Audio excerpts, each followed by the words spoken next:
Thank you so much for having us here. It's quite exciting to be down here. I've heard so much about Goulburn Church, so it's lovely to be here in person and meet you all. Today we're going to the book of Esther. So we've been going through testimonies. I know, it's such a good book, isn't it? I mean, I did sort of think, actually, I should just read it out and then that'll be job done. I could just read the whole book. But we've been going through testimonies. So I wanted to share a little bit of our family's testimony, just recent time testimony, and how it relates to the story in Esther, and a little bit of Esther's testimony. So let's start there. So before we dive into Esther, I'm going to share you a couple of things that happened to our family last year. Not big issues, just things that were maybe, a little bit disappointing, or rather things that I don't think I felt God in at the time. I didn't feel that he was kind of present. So the first one, and at this point I introduced my daughter Grace. This is going to be a lot of her story as well. So Grace, last year she was in year 11. So one more year of school to do. So it's an exciting time. You're on the home run. You're about to get there. But Grace had different plans. So Grace is dyslexic. I'm sure she won't mind you telling that. She wears that badge quite proudly. It brings lots of gifts, but some challenges. But she's also incredibly bright. She's loved by all of her teachers. She's keen to learn. She's always done well in school. But the school system is not particularly dyslexic friendly. So you get a lot of special provisions in exam time and stuff like that. But the day-to-day homework involves a lot of reading and writing, particularly as you get towards the end of sort of years 11 and 12. Grace can do it. She's more than capable. But because of the dyslexia, it's really hard work. It takes her a lot longer to go through all of that reading and writing, the writing in particular for her. But, her marks are good. She's doing well. But Grace decided last year she'd had enough. No more. So we're at 6 months of school left to go. We've made it that far. And she's like, no, pulling out of school, going to go to TAFE, going to do a certificate in drafting. So you can imagine as a mother, I was so calm about this. I was just, I was possibly, panicking a little bit. And look, hands up, I was a bit of one of those sort of swotty nerds that did all the study and did all, So this was not in my vocabulary of we pull out of school with 6 months to go. This is not something that had come across my thoughts before. But Grace was determined. I have said, you might say stubborn, but we wouldn't say stubborn. We would say determined. And so there it was. Grace is pulled out of school and she's off to do TAFE. So I have to say, I didn't particularly feel God in that story. I wasn't quite sure how God was at work in that moment. So later in the year, my husband Jeff, he's a school teacher at the same school that my girls have gone to. He found out he wasn't going to get a contract for the first term of this year. He's got a contract for the second half of the second term, and he's got contracts for terms 3 and 4, but he hasn't got any secured work for this first term of the year. So, he can do some supply teaching. That's all good. It's not a huge problem, but it's not ideal. So it's a bit disappointing. But, life's like that, right? So you kind of go, okay, don't particularly see God in this, but, life happens, doesn't it? So why don't you put a pin in those two events of last year, and we're going to dive into the book of Esther now.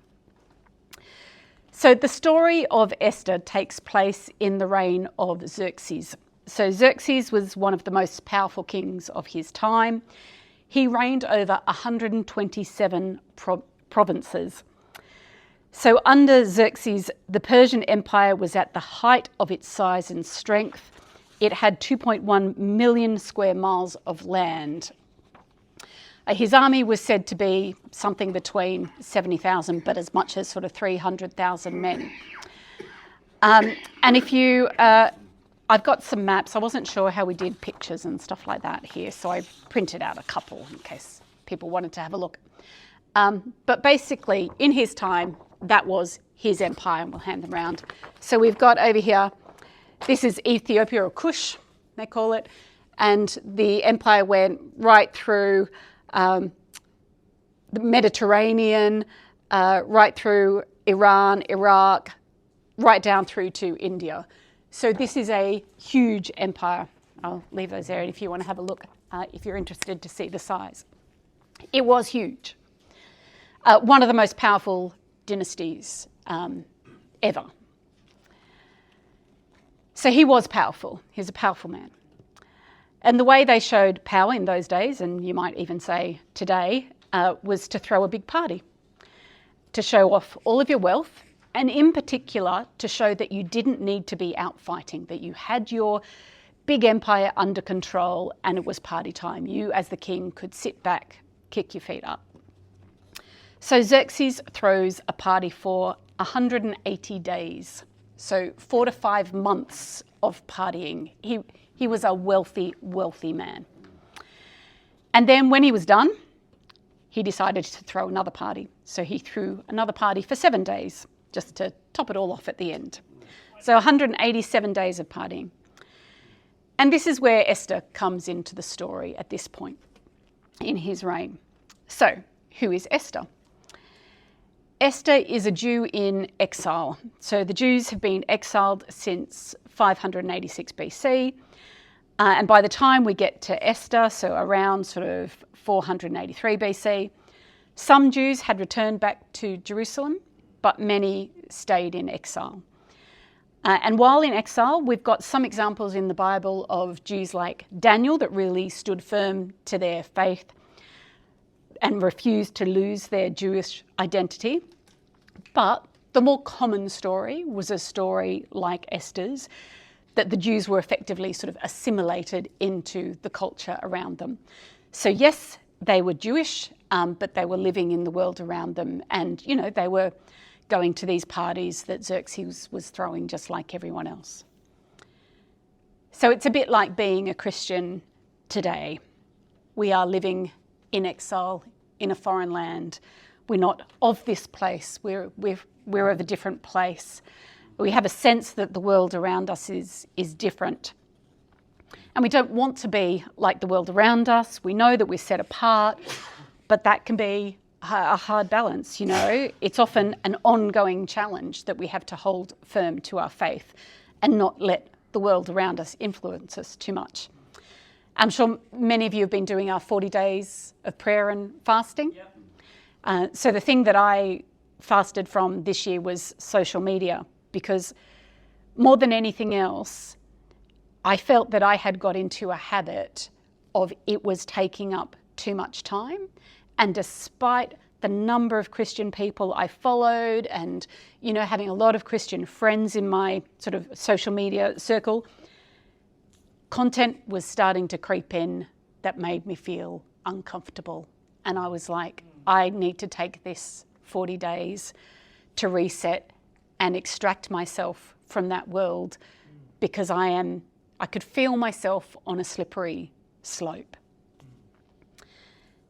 And we all have that, don't we? We all have parts of our life that we're living. We're living constantly surrounded by the world around us, and it is easy to let that influence creep in, and we have to be mindful to that.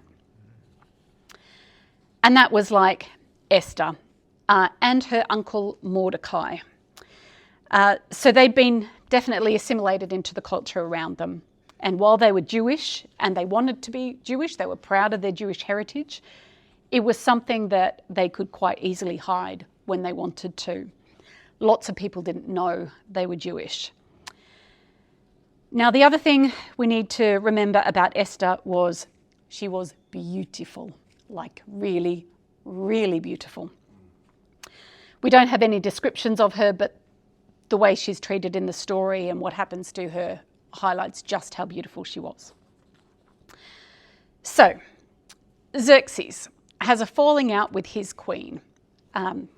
Basically, he demands that she rocks up to show off her beauty at this final sort of 7-day party, and she refuses.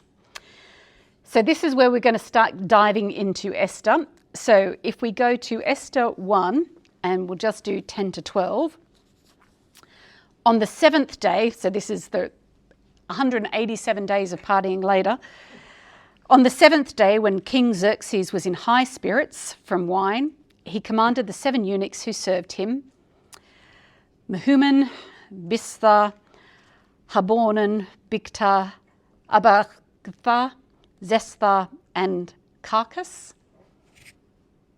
No one's going to challenge me on the pronunciation of any of those. Just checking. Just checking. To bring before him Queen Vashti, wearing her royal crown, in order to display her beauty to the people and nobles, for she was lovely to look at. But the attendants delivered the king's command. Queen Vashti refused to come. Then the king became furious and burned with anger. So I've read a few commentaries about this moment. Some imply that she was being asked to come in just her crown, to show off her beauty, that this was at the end of quite a drunken period of time, and the king was quite drunk. I've also read that it was actually highly likely that she was quite pregnant, because we know that she gave birth not long after this period of time. Either way, she was effectively banished from the king's presence as a result of this and her position given away. So a plan was hatched to find a new queen. And the plan was, let's hold a beauty pageant. So just as an aside, I think one of the first things we want to take away from this is after 187 days of partying, that's probably not the best time for decision making. It's also probably not the best time to look for a new partner, but we'll see. Maybe it will work out.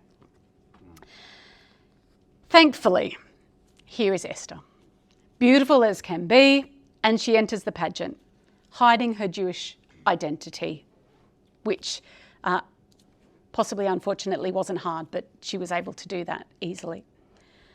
The pageant lasts for over a year. So this is not a pageant in the sense that we think of it. This is a good solid trial run for a group of girls who's going to be queen, and you've got to last it out for a year. There's all sorts of beauty treatments that it goes into.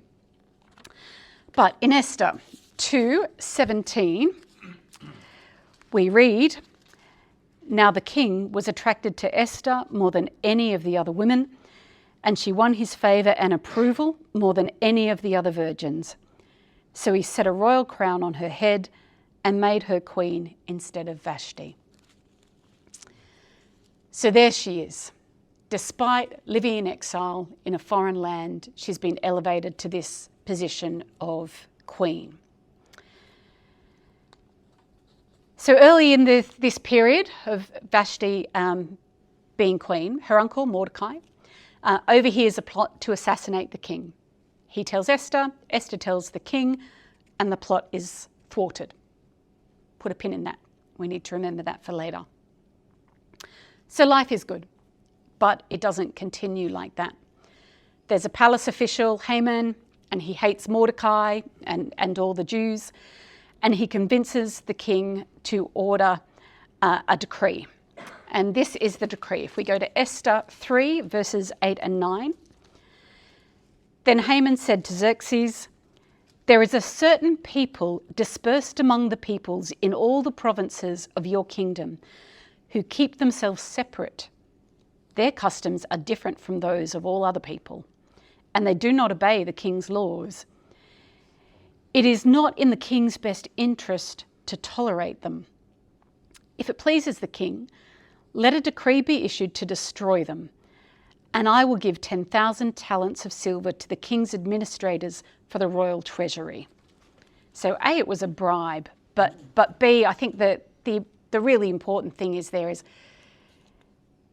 even if you think you're not being noticed, even if you think you're assimilated, if you are different to the world around you, they notice. They know. And they will not always be comfortable with that, because anything that is different is always going to be a threat. So trying to assimilate is a pointless exercise. We have to stand out and be Christians in all aspects of our lives, because when we try and assimilate, it doesn't work. So, where did I get to? Right. So, like the Jews were being called to set apart, we're called to set apart, and in doing so can be seen as a threat. So at that time, I'm sure Mordecai felt like God sort of wasn't with them. Getting Esther into the position as queen was supposed to make their futures bright and secure. And yet, despite her being queen and being alongside Xerxes, here's this decree to have them all killed, and thousands upon thousands of Jews right across the kingdom. So when we look at the size of that kingdom, they're going to kill out all the Jews in the kingdom. That is genocide on a phenomenal scale. They were looking at an extraordinary decree to wipe out a people across a huge scale. So Mordecai and many of the Jews wore sackcloths and ashes, and they went into mourning. But Mordecai hatched a plan. It was a risky plan, but he convinces Esther to go before the king and tell the king that she's Jewish. Now, risky for a number of reasons, and we'll read the passage, but risky because the king could have just had her killed just for asking to meet with him. Risky because if he found out she was Jewish and he hadn't known, he might have felt that she had been deceiving him, had tricked him in some way. And also, he had just literally signed a decree to kill all the Jews, and she was going to stand in front of him going, well, that's me. But I have to say, I love this passage, so I'll read it. It's Esther 4:9, and we'll go right through to 5:4. So, when Mordecai learned of all that had been done, he tore his clothes, put on sackcloth and ashes, and went out into the city, wailing loudly and bitterly. But he went only as far as the king's gates, because no one clothed in sackcloth were allowed to enter it. In the province to which the edict and order of the king came, there was great mourning among the Jews, with fasting, weeping, wailing. Many lay in sackcloth and ashes. When Esther's eunuchs and female attendants came and told her about Mordecai, she was in great distress. She sent clothes to him to put on instead of his sackcloth, but he would not accept them.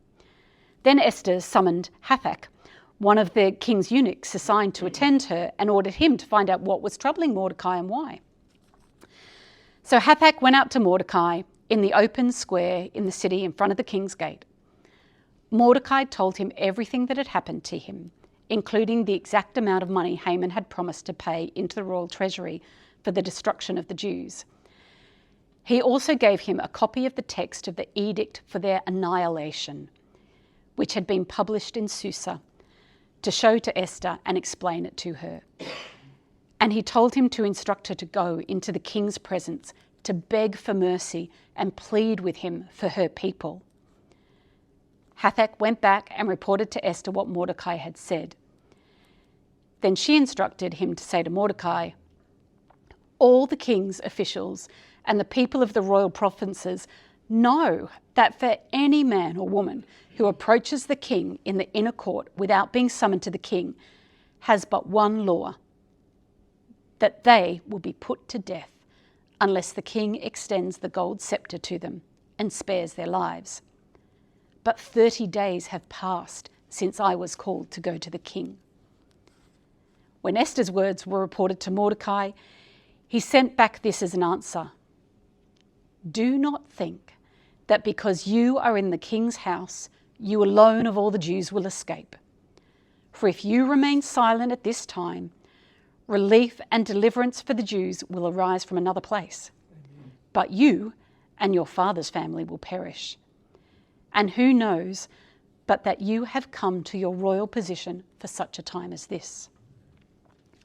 Then Esther sent this reply to Mordecai. I love this. "Go, gather together all the Jews who are in Susa and fast for me. Do not eat or drink for 3 days, nights or day. And I and my attendants will fast as you do. When this is done, I will go to the king, even though it is against the law.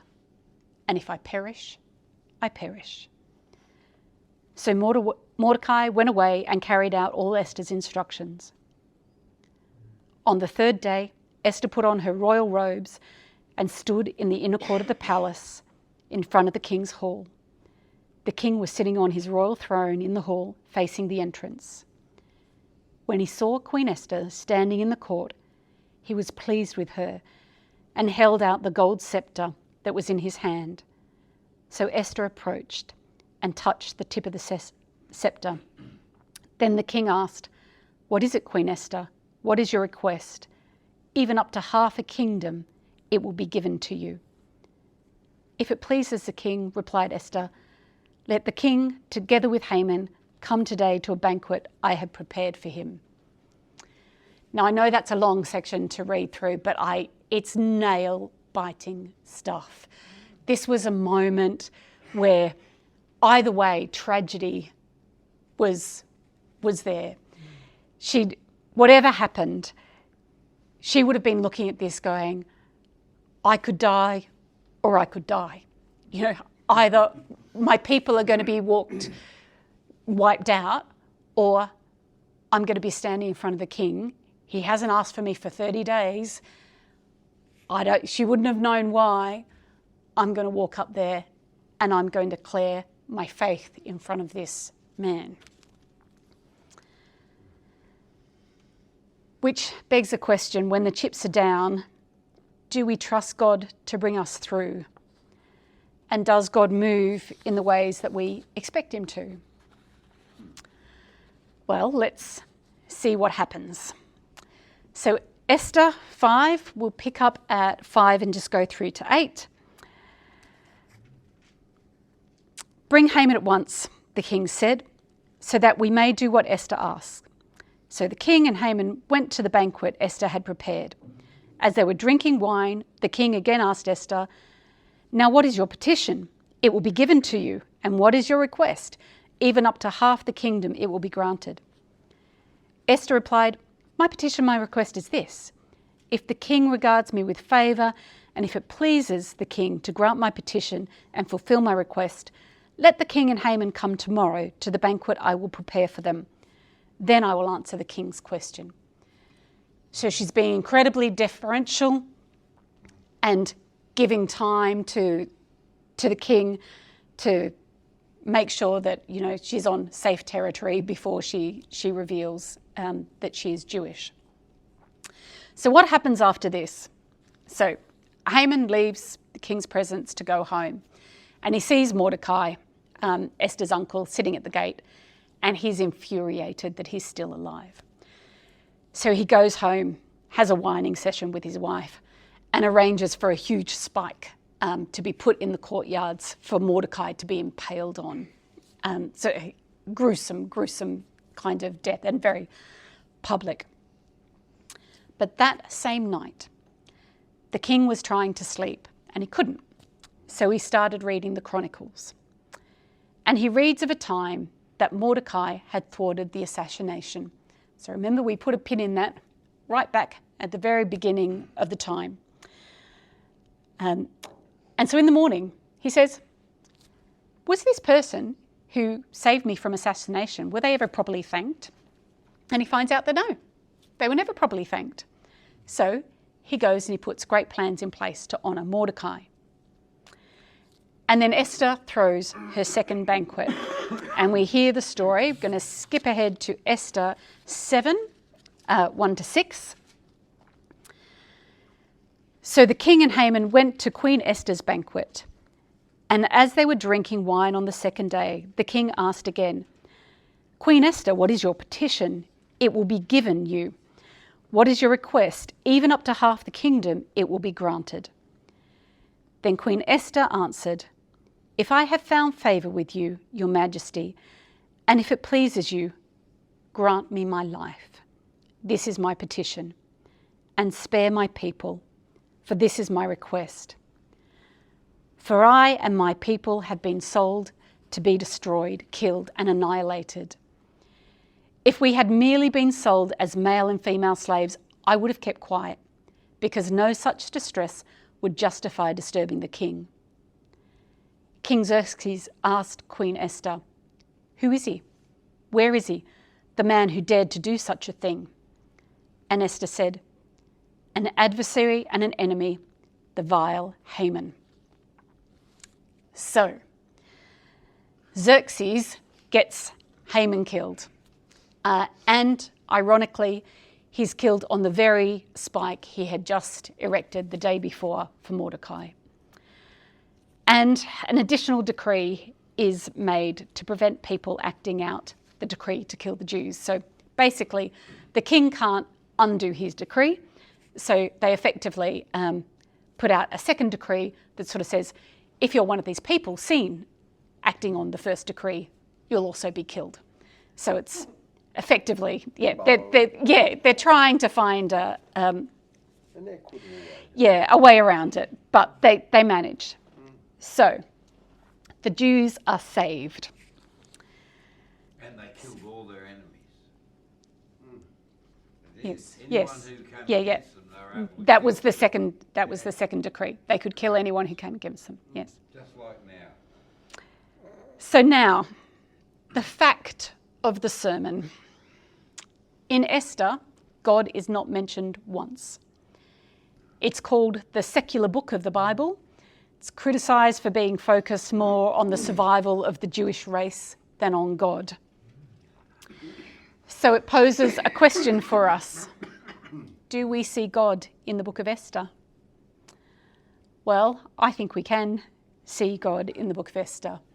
And there's a few things that, these ones maybe you find circumstantial, like Esther being beautiful and being in the right place at the right time. That's often kind of the message. They're possibly circumstantial. But I certainly think we see a young woman who is brave enough to approach a king. And I think that's the sort of courage that only comes from a trust in God. I don't think you get that from Jewish tradition. That comes with faith. Very good. Yeah. And there's a few other things. Following prayer and fasting, we see the king unable to sleep for some reason. And he just happens to read about Mordecai. And we see the king welcome Esther into the court and be more than just accepting but encouraging of her. And I hope we're all experiencing through 40 days of prayer and fasting that the power that there is in faith and putting your trust in God. And in this whole story, we see a reversal. So for the Bible nerds in the room, this book is written in perfect symmetry. It's basically like an X. It's called a chiastic structure. So chi meaning kind of X. So the story kind of comes in and then is sort of reversed back out again. And it's all centred around a pivotal moment on which the story turns. And that's Esther's approach to the king and the moment she stood up for her faith. That is the critical point on which the story turns. And all of the events that led up to that point and all of the moments where they didn't think God was working for them turn on that point and the story expands out the other side. And all of a sudden, they see God moving in their lives. Amen. So what about in our lives? Because that's a nice story, right? It happened a long time ago. Well, I think it happens today too. In fact, I know it happens today. So if we remember at the beginning, I told you last year about, Grace leaving school and Jeff not having a contract anymore. So now I'm going to tell you about this year, January in particular. So take a deep breath for this. So January the 1st, Jeff and I, we go down to Kosciuszko. Jeff had never climbed Kosciuszko, so it was on his bucket list. So January 2nd, we met a couple of friends, we start to climb, and Jeff's not feeling very up to it. So I naturally said, well, that's because you eat too much crap and don't do enough exercise, and sent him down to the bottom and continued climbing with friends. But anyway, that's my confession moment. Yeah. So Jeff took himself off to the bottom of the mountain. And when we got back down, he'd taken himself for an ECG.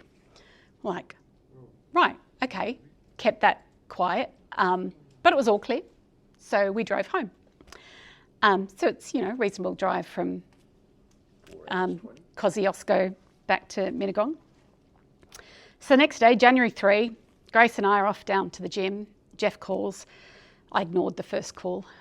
So he called again. So I thought, oh, right, okay, he means it. I better answer. So he calls and he goes, can you take me into emergency? I'm like, all right, okay. So I get home and he's got a bag packed with pajamas in it. And I'm like rolling my eyes going, oh, what are you like? Anyway, so in we go into emergency. And sure enough, basically we'll cut a long story short, they do the checks and they're like, yep, you're into ICU. And then you'll be off to Campbelltown for an angiogram. So he spends the next 5 days in ICU. While he is in Campbelltown having his first operation, January the 5th, it's down shopping and Grace calls me to tell me that overnight one of her best friends had died, age 16, of asthma. And it was also a student that Jeff was also very close to. She would call him Sir Hawking III. Our last name is Hawke, and he would call her Lady Violet. And he marked her religion assignments and didn't give her very good marks for religion, but used to give her extra marks for like dragons that she would draw on the assignment. So anyway, so unfortunately, we lost Violet. So 15th and 16th of January, Jeff then goes up to Liverpool for an extra short stay. He gets a few more stents, so he's up at 5 now. We seem to be starting like a competition. So I don't know if anyone can top 5 stents, but can you? No? Yeah. Anyway. So 15th, 16th, we're up there, but we're on the mend. It's all good. 22nd, went in, had Violet's funeral at the school. So very emotional day. And the 24th, so 2 days later, Jeff calls me and said, Rob, who many of us know, been on the phone to say Chikai had come down in a plane accident and could Jeff call and tell the school.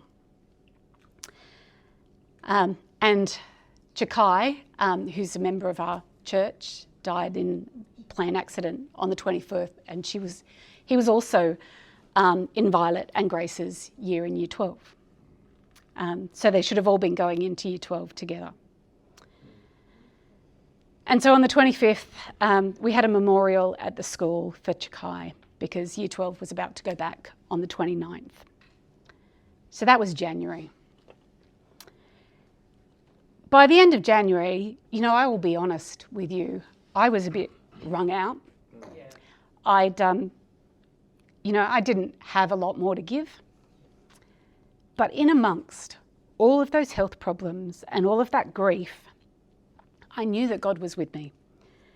Because when I started to think about the things I had to do in that moment, when you're just flat and you don't think you've got any more to give, and I go, right, okay, well, how are we going to manage this? Because Grace has got to go back to school and she used to sometimes sit next to Violet, and how are we going to manage this? And then I thought, oh no, God solved that.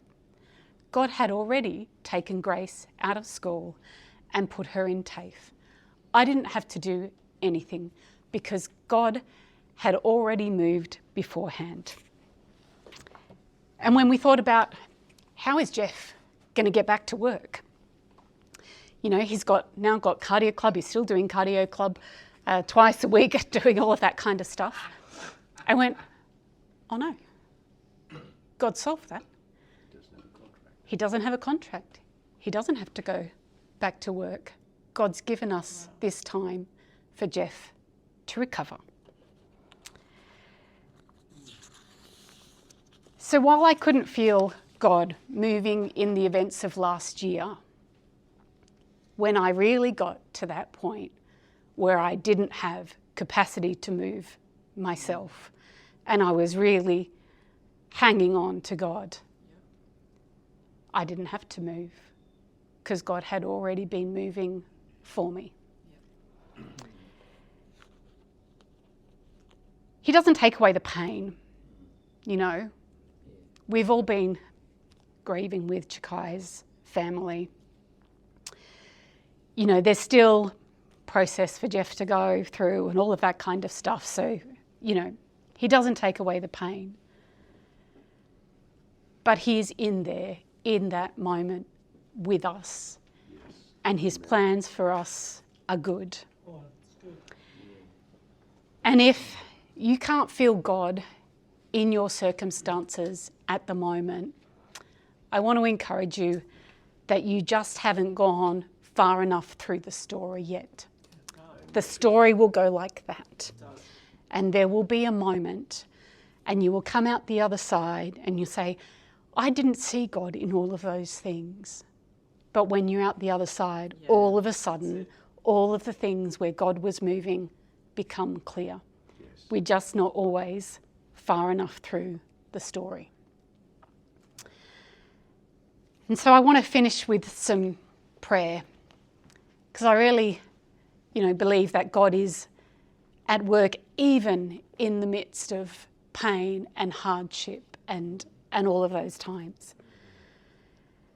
And so if you are feeling like you're going through things and you can't feel God in that, I really want to pray with you, because just like Esther, I believe that you will look back and see that God was at work and God was with you. We just need to give him time to reveal himself in his plans.